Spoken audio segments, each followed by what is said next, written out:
उत्तराखंड के मुख्यमंत्री पुष्कर सिंह धामी 2 दिन के गैरसैंण दौरे पर रहे और इसी बीच सीएम धामी ने भराड़ी सैंड में चल रहे विकास के काम का जायजा लिया। वह इलाके में चल रहे विकास के काम में तेजी लाने के निर्देश भी मुख्यमंत्री ने दिए। साथ ही इस बात का ध्यान रखने के लिए भी कहा कि काम की गुणवत्ता से कोई समझौता नहीं होना चाहिए। वहीं काम के निरीक्षण के बाद सीएम पुष्कर सिंह धामी ने बताया कि उत्तराखंड सरकार सड़क और हवाई कनेक्टिविटी के जरिए पूरे इलाके के विकास के काम को लगातार कर रही है और इसके अलावा मुख्यमंत्री पुष्कर सिंह धामी ने इलाके में चल रहे विकास के काम पर जनता का फीडबैक लिया और विकास कार्यों को लेकर लोगों से उनके सुझाव भी मांगे।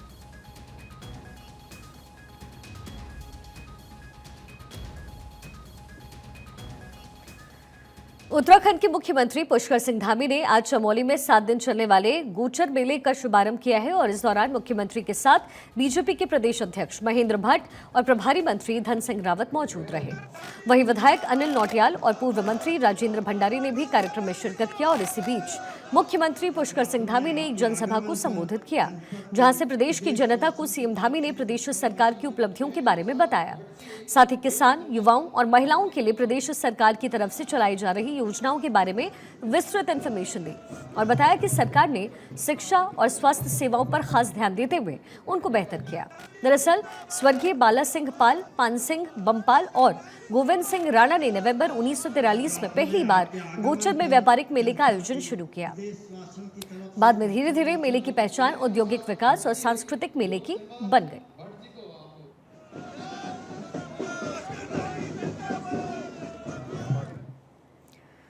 उत्तराखंड के सीएम पुष्कर सिंह धामी ने पर्वतीय क्षेत्रों में हो रहे पलायन को रोकने को लेकर के गैरसैंण में पलायन निवारण आयोग की मीटिंग ली है और इस मीटिंग में विभिन्न बिंदुओं पर चर्चा हुई और अधिकारियों को स्वरोजगार के क्षेत्र में विशेष ध्यान देते हुए योजना के प्रभावी क्रियान्वयन के लिए दिशा निर्देश जारी किए। बैठक के दौरान पलायन रोकथाम के लिए अल्प, लघु और दीर्घकालिक नीतियों पर मंथन हुआ। साथ ही सीमांत ग्रामीण क्षेत्रों में सुविधाओं की उपलब्धता को बढ़ाने को लेकर आयोग के सदस्यों के साथ विचार विमर्श किया। सीएम पुष्कर सिंह धामी ने यह भी कहा कि पलायन निवारण के लिए प्रवासी भाई बहनों से भी अच्छे सुझाव मिले, जिन्हें जल्द धरातल पर उतारा जाएगा। हम राज्य में रोजगार और आधारभूत ढांचे के विकास के लिए गंभीरता से काम कर रहे हैं। शिक्षा और स्वास्थ्य सेवाओं को मजबूत किया जा रहा है। बैठक में पलायन निवारण आयोग के सुझाव को विभिन्न विभागीय स्तरों पर जल्द क्रियान्वित किया जाएगा। मैं आप सबकी जो बातें आई हैं उसको बहुत गंभीरता से लेते हुए और कुछ लोगों ने तो बहुत ही जो बातें होनी चाहिए, वास्तव में जिस क्षेत्र में भी आप काम कर रहे हैं उस क्षेत्र में आप सबको सरलता मिलनी चाहिए, आप सबको उसका समाधान मिलना चाहिए और साथ में उसका निस्तारण भी होना चाहिए। और जब मैंने मुख्य सेवक के रूप में जब काम करना शुरू किया तो उस समय से ही मेरा मानना है कि सरलीकरण हर चीज का होना चाहिए। सरलीकरण, समाधान और निस्तारण, ये हमने इस मंत्र को आत्मसात करते हुए काम किया है और ये कार्य संस्कृति, ये कार्य पद्धति पूरे राज्य के कामों में आए, उसके लिए लगातार प्रयास किया है और उसके बहुत सकारात्मक परिणाम भी देखने को मिले हैं। पिछले 3 वर्षों में स्वरोजगार के क्षेत्र में काफी काम हुआ है, काफी चीजें आगे बढ़ी हैं और हर एक उत्तराखंड के अंदर काम करने वाले हमारी बहनों को, हमारी मातृशक्ति को, हमारे भाइयों को जो रोजगार और स्वरोजगार के क्षेत्र में काम करना चाहते हैं तो उनको सफलता भी प्राप्त हो रही है। ये जरूर है कि शुरुआती दिनों में कठिनाइयों का सामना करना पड़ता है, संघर्ष भी करना पड़ता है, लेकिन अंततः सफलता मिल रही है। मैं देख रहा हूं अपने से, आप में से बहुत सारी बहनें हमारी आज लखपति दीदी बन गई। पूरे उत्तराखंड के अंदर 1 लाख से ज्यादा बहनें आज हमारी लखपति बन गई। केदारनाथ विधानसभा सीट उपचुनाव होने वाला है और इस उपचुनाव से पहले अफवाह फैलने की कोशिश की जा रही है। दरअसल विपक्ष दिल्ली में केदारनाथ मंदिर बनाए जाने के पुराने मामले को फिर से उठा रहा है, लेकिन अब विपक्ष की इस कोशिशों को खुद केदारनाथ के तीर्थ पुरोहितों ने जवाब दिया। श्री केदारनाथ धाम के तीर्थ पुरोहितों का कहना है कि इस मामले में मुख्यमंत्री पुष्कर सिंह धामी ने फौरन कार्रवाई की है और एक कड़ा कानून बनाया, जिसके लिए तीर्थ पुरोहित हमेशा उनके आभारी रहेंगे। वहीं केदार सभा के अध्यक्ष राजकुमार तिवारी ने कहा कि श्री केदारनाथ धाम के नाम से दिल्ली में कुछ वक्त पहले ट्रस्ट बना और इस मामले में तीर्थ पुरोहितों की मुख्यमंत्री पुष्कर सिंह धामी से बातचीत हुई। इसके बाद मुख्यमंत्री ने आश्वासन दिया कि ऐसा नहीं होने दिया जाएगा और मुख्यमंत्री ने तीर्थ पुरोहितों की भावनाओं का सम्मान करते हुए इस मामले में कैबिनेट में प्रस्ताव रखा, जिसके बाद 4 धामों के नाम से देश में कहीं भी मंदिर नहीं बनाने को लेकर के कड़ा कानून बनाया गया। इसके लिए तीर्थ पुरोहित मुख्यमंत्री धामी का आभार व्यक्त कर रहे हैं। वहीं दूसरी तरफ आचार्य संजय प्रसाद का कहना है कि वर्तमान में दिल्ली में केदारनाथ नाम से मंदिर बनाए जाने का कोई मामला है ही नहीं और इसका इस्तेमाल कर सिर्फ चुनाव के माहौल में राजनीतिक रोटियां सेकने की कोशिश हो रही है।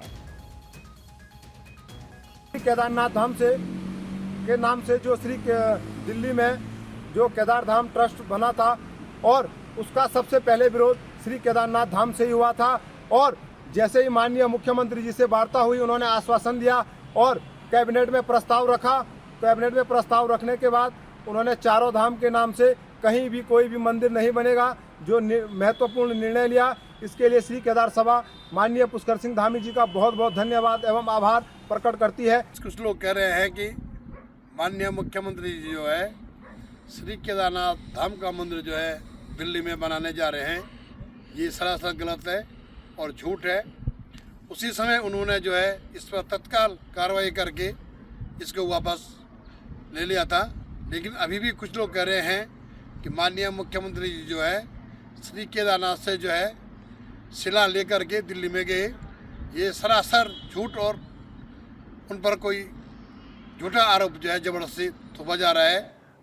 उत्तराखंड की धामी सरकार लगातार सरकारी मशीनरी को बेहतर करने का काम कर रही है। इसी कड़ी में हर सुविधा को बेहतर बनाने के निर्देश भी अधिकारियों को दिए गए। इसके चलते आज हरिद्वार की मुख्य विकास अधिकारी आकांक्षा कुंडे ने रूड़की ब्लॉक का निरीक्षण किया और इस दौरान उन्होंने ग्राम विकास अधिकारियों के साथ बैठक की और अधिकारियों और कर्मचारियों को समय पर दफ्तर आने के निर्देश दिए। इसके साथ ही ऑफिस में बायोमेट्रिक मशीन बंद मिलने पर उन्होंने नाराजगी जाहिर की और मशीनों को चालू करने के जो निर्देश हैं वो दिए। और इसी बीच सीडीओ हरिद्वार आकांक्षा कोंडे ने निरीक्षण के दौरान रूड़की के बीडीओ से ब्लॉक स्तर पर चल रही योजनाओं की जानकारी ली और उन्होंने सभी ग्राम विकास अधिकारियों की समीक्षा बैठक की, जहां पर अधिकारियों को निर्देश दिया गया कि वो जनप्रतिनिधि को योजनाओं के बारे में इंफॉर्मेशन दें और ज्यादा से ज्यादा लोगों तक योजनाओं का फायदा पहुंचाएं। इसके बाद सीडीओ आकांक्षा कोंडे ने राजकीय पशु चिकित्सा केंद्र का भी निरीक्षण किया, जहां पर ब्लॉक डेवलपमेंट ऑफिसर ने उन्हें विस्तृत जानकारी दी कि चिकित्सा अधिकारी ने अवैध रूप से अतिक्रमण कर चेकअप सेंटर बनाया हुआ है, जिस पर सीडीओ ने चिकित्सा अधिकारी को फौरन चेकअप सेंटर हटाने के आदेश दिए। इसके अलावा सीडीओ ने महिला समूह की तरफ से चलाई जा रही कैंटीन का भी निरीक्षण किया, जहां पर उन्होंने बायोमेट्रिक मशीन बंद मिलने पर नाराजगी जाहिर की और मशीन को जल्द ठीक करने के आदेश दिए। कि सबसे पहले तो ब्लॉक के जो हमारे अधिकारी और कर्मचारी हैं वो समय से आए ब्लॉक ऑफिस और जनता की समस्याएं का निराकरण करें। उसके लिए बायोमेट्रिक अटेंडेंस जो अभी इनएक्टिव पाया गया था यहाँ पे, तो उसको एक्टिव करने के लिए और प्रतिदिन जो अटेंडेंस है उसकी मॉनिटरिंग जो डीडीओ साहब को बोली है कि वो हर दिन उस चीज़ की मॉनिटरिंग करेंगी और इसका 100% कंप्लायंस के लिए बोला गया है। उत्तराखंड में हर निवासी को बेहतर इलाज मिले, इसके लिए प्रदेश की धामी सरकार के सख्त निर्देश हैं और इन्हीं निर्देशों का पालन करते हुए लक्सर में एक्शन लिया गया। दरअसल लक्सर के गुरधनपुर में मौजूद एक निजी क्लिनिक पर आज स्वास्थ्य विभाग की टीम ने छापा मारा और इसके साथ ही जांच पड़ताल की। वहीं छापा मारने वाली टीम के प्रभारी डॉक्टर जॉर्ज सैमुअल ने बताया है कि मुख्यमंत्री पोर्टल पर क्लिनिक की शिकायत हुई। इसमें लिखा गया कि गोवर्धनपुर इलाके में एक निजी क्लिनिक को स्वास्थ्य विभाग के नियमों के खिलाफ चलाया जा रहा है। अब इसी के मद्देनजर मौके पर आकर की जांच पड़ताल हुई है और वही शुरुआती जांच पड़ताल में चिकित्सालय पर स्वास्थ्य विभाग से जुड़े रजिस्ट्रेशन और दूसरे कोई दस्तावेज मौके पर नहीं मिले। इसके अलावा क्लिनिक में कोई भी डॉक्टर मौजूद नहीं था, ना ही ओपीडी आईपीडी से जुड़े कोई कागजात भी दिखाए गए। साथ ही यहाँ पर कई तरीके की अनियमितताएं भी मिली हैं और इसी के मद्देनजर क्लिनिक को फिलहाल बंद किया गया और आगे की कार्रवाई के लिए इसकी जांच रिपोर्ट जिला मुख्य चिकित्सा अधिकारी को भेजी गई। की ना सीएम पोर्टल पे शिकायत हुई थी, जिसके एवज में मुझे यहाँ पे इंक्वायरी के लिए आना पड़ा एसीएमओ सर के आदेश द्वारा। और यहाँ पे सारी अनियमितताएं पाई गई। ना तो यहाँ पे डॉक्टर मिले हैं, ना यहाँ पर क्लिनिकल एस्टेब्लिशमेंट का रजिस्ट्रेशन है, ना ही कोई स्टाफ है, ना इन्होंने मुझे कोई ओपीडी आईपीडी रजिस्टर दिखाया और ढंग से कॉपरेट भी नहीं किया। तो इसके एवज में हमने फिलहाल ताला लगा दिया है और चस्पा कर दिया है। इंक्वायरी आगे होगी और अगर इसमें कोई अनियमितताएं पाई गई तो सीज भी हो सकता है हॉस्पिटल। काशीपुर में मौसम ने एक बार फिर से अपने मिजाज को बदला है। देर रात घने कोहरे से ठंड भी बढ़ गई और आज सुबह तक भी कोहरे की चादर में पूरा शहर छिपा रहा। वाहन चालकों को दिन में लाइट जला करके चलना पड़ा। मौसम में सर्दी का एहसास बढ़ गया है। दिन के समय हल्की ठंड महसूस हुई। कार्तिक मास के अंतिम सप्ताह में ठंड ने अपनी दस्तक दी है। तराई में लगातार चल रही पछुआ हवाओं के कारण कोहरा छाया रहा। रात में तो कोहरा इतना घना था कि चंद कदम दूर भी दिखाई नहीं दे रहा था। और एक तरफ मौसम ने जहां वाहनों की रफ्तार पर कंट्रोल किया, तो वहीं दूसरी ओर बदलते मौसम से लोग भी खुश नजर आए।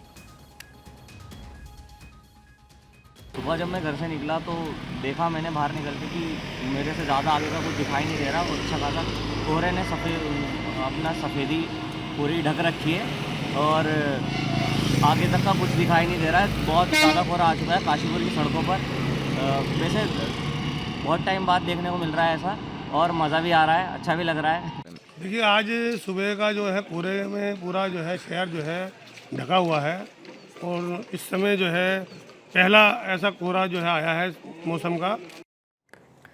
शुक्रवार यानी कल कार्तिक पूर्णिमा के मौके पर हरिद्वार में गंगा स्नान होने वाला है, जिसके लिए बड़ी तादाद में श्रद्धालु पहुंचेंगे। वहीं गंगा स्नान के लिए पुलिस प्रशासन ने भी कमर कस ली और इसी बीच आज ऋषिकुल ऑडिटोरियम में पुलिस फोर्स की ब्रीफिंग हुई है, जहां पर एसपी सिटी स्वतंत्र कुमार ने मेले की ड्यूटी में लगे पुलिस अधिकारियों और कर्मचारियों को जरूरी दिशा निर्देश दिए।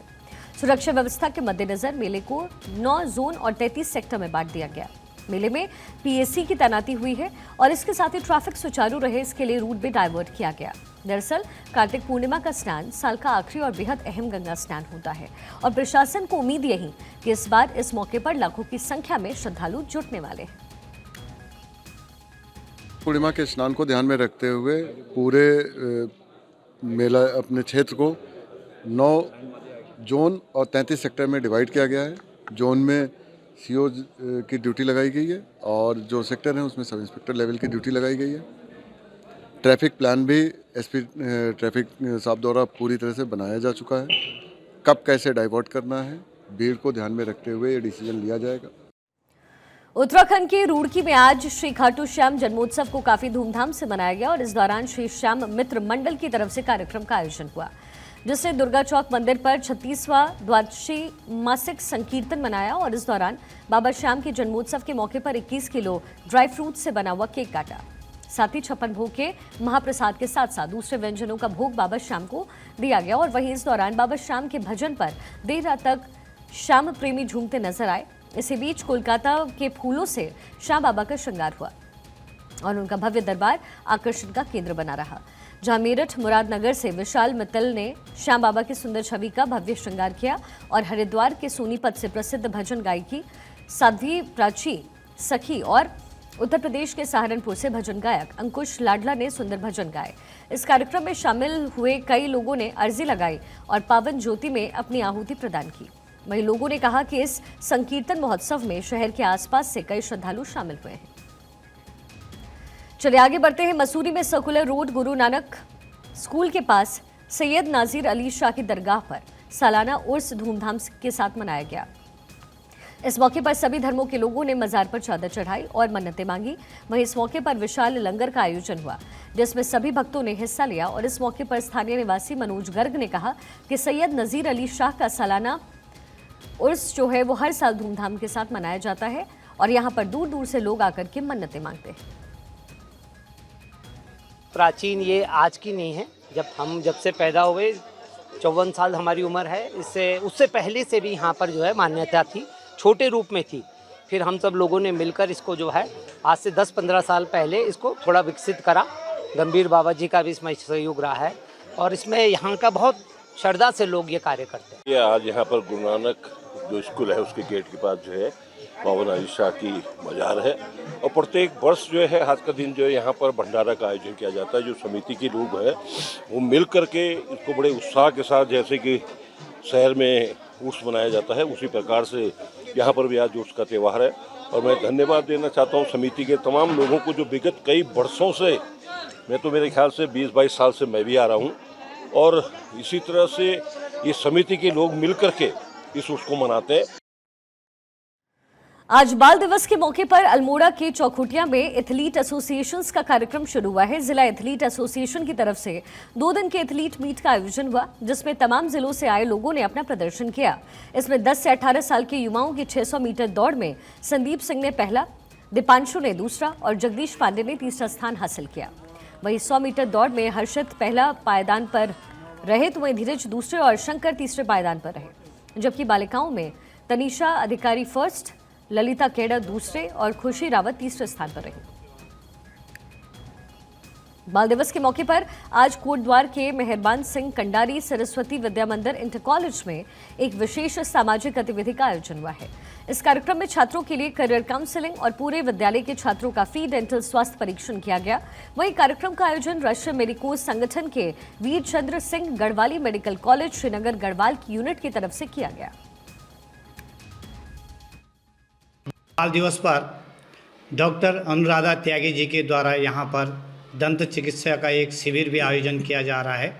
अपने विद्यालय के सभी छात्रों के दांतों की ठीक प्रकार से जांच हो और उनको किसी प्रकार के दांतों के रोग आगे न हो पाएँ, उसके लिए शिविर का आयोजन किया गया। उनके अगर दांतों की कोई समस्या होती है तो उसके समाधान करने की आगे योजना बनाई जा रही है। उनके दांतों का सही प्रकार से इलाज होता रहेगा। उत्तराखंड में उधम सिंह नगर के रुद्रपुर में पुलिस ने नशे की तस्करी करने वाले गिरोह का खुलासा किया। इस मामले की जानकारी एसपी सिटी मनोज कत्याल ने दी है। उन्होंने बताया है कि तस्करों से 37 किलो अवैध गांजा पकड़ा गया। वहीं पुलिस ने बताया कि जिले में नशे की रोकथाम के लिए चलाए जा रहे अभियान के तहत पुलिस को कामयाबी हाथ लगी। पुलिस ने टीम मदकोटा महादेव मंदिर के पास थाना पंतनगर में चेकिंग अभियान चला रही थी और चेकिंग के दौरान एक गाड़ी से 37 किलो 100 ग्राम के करीब अवैध गांजा पकड़ा गया। इस मामले में पुलिस ने एक आरोपी को गिरफ्तार किया। वहीं पुलिस अब आरोपी से पूछताछ भी कर रही है। माननीय मुख्यमंत्री महोदय द्वारा चलाए जा रहे नशा मुक्त उत्तराखंड वर्ष 2025 तक देवभूमि को नशे से मुक्त करने के लिए जो अभियान चलाया जा रहा है, उसमें एक बड़ी सफलता एसटीएफ और पंतनगर थाने की टीम को मिली है, जिसमें हमने गांजे की एक बड़ी मात्रा हमने बरामद की है, जिसमें एक वाहन भी रिकवर हुआ है और एक अभियुक्त सुशील शर्मा, इसकी हम लोगों ने अरेस्टिंग की है और ये ट्रांजिट कैंप का मूलतः रहने वाला है और छत्तीसगढ़ राज्य से ये बड़ी खेप नशे की लेकर के आ रहा था, जिसकी बाजार कीमत लगभग 10 लाख रुपए है।